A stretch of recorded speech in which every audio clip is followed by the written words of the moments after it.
Köszöntök mindenkit! A nevem Ötvös István, 18 éves végzős diák. Egy éve foglalkozom intenzíven a lovaglással. A lovaglás a szenvedélyem, amely befolyásolja a lovaglás iránti kötődésem, mivel hogy fontos a ló és lovas közti kapcsolat is egyben.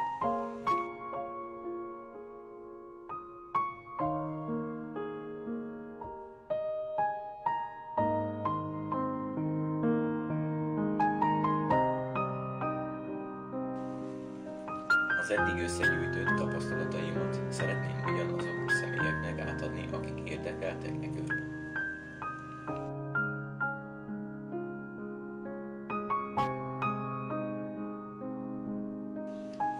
Sokan feltették a kérdést, hogy mi szükséges ahhoz, hogy valaki lóra üljön. 3 alapvető dolgot kell tudnia.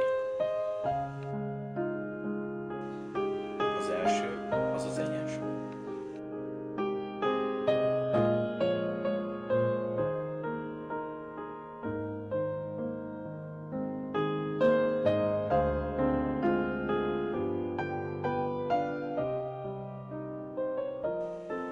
A második a ritmus.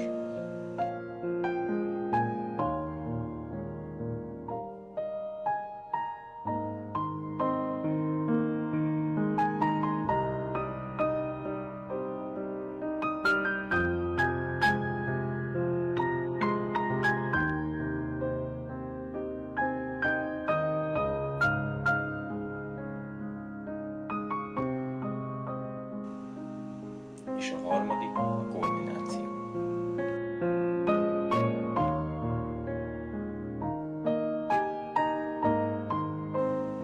Ha ezek megvannak, jöhet a következő lépés. A legfontosabb dolog a ló és lovas közti kapcsolat, ami bizalma és tiszteleten alapul.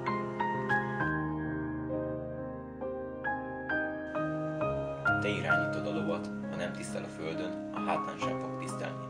Követnie kell, de nem azért, mert fél, hanem azért, mert ő is így akarja.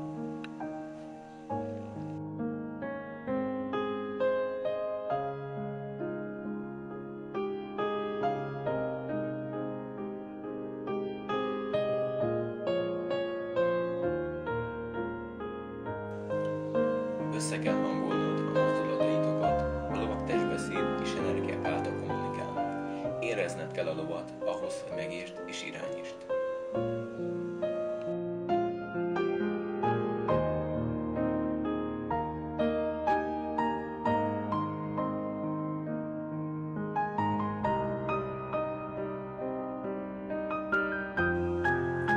Azt mondják, ló és lovas egymásnak vannak teremtve.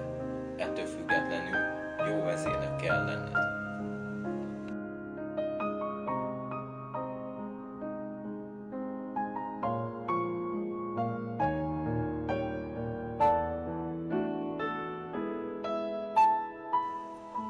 Az én véleményem szerint, aki egyszer nyeregbe ül, annak a lovaglás iránti szenvedélye mélyen bevésődik a szívébe.